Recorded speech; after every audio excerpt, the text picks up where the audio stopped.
அஸ்ஸலாமு அலைக்கும். Happy good day. Super டேஸ்டியான ஒரு ஈவினிங் ஸ்நாக்ஸ் சன்னா சமோசா. சாப்பிட்றதுக்கு உண்மையிலேயே ரொம்ப ரொம்ப நல்லாயிருக்கும் ஒரு சாட் ரெசிபி இது.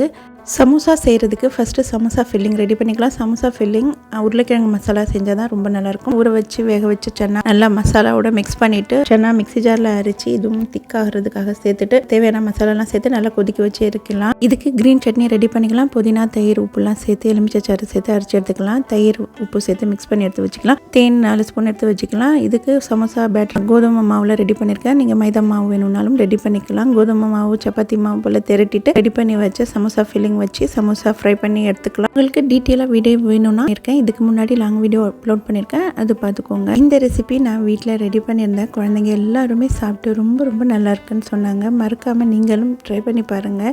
ரெடி பண்ணி வச்ச சன்னா மசாலா சேர்த்துக்கலாம். இது மேலே ஃப்ரை பண்ணி வச்ச சமோசா சேர்த்துட்டு க்ரீன் சட்னி, அதோட தயிர், தேன், எலுமிச்சை பொடியாக கட் பண்ணின வெங்காயம், கொத்தமல்லி இதெல்லாம் சேர்த்து சாப்பிடும்போது உண்மையிலேயே அவ்வளோ டேஸ்ட்டாக இருந்துச்சு. மறக்காமல் இந்த ரெசிபி உங்கள் வீட்டில் ட்ரை பண்ணி பாருங்கள். தேங்க்யூ ஃபார் வாட்சிங். Happy good day. அஸ்ஸலாமு அலைக்கும்.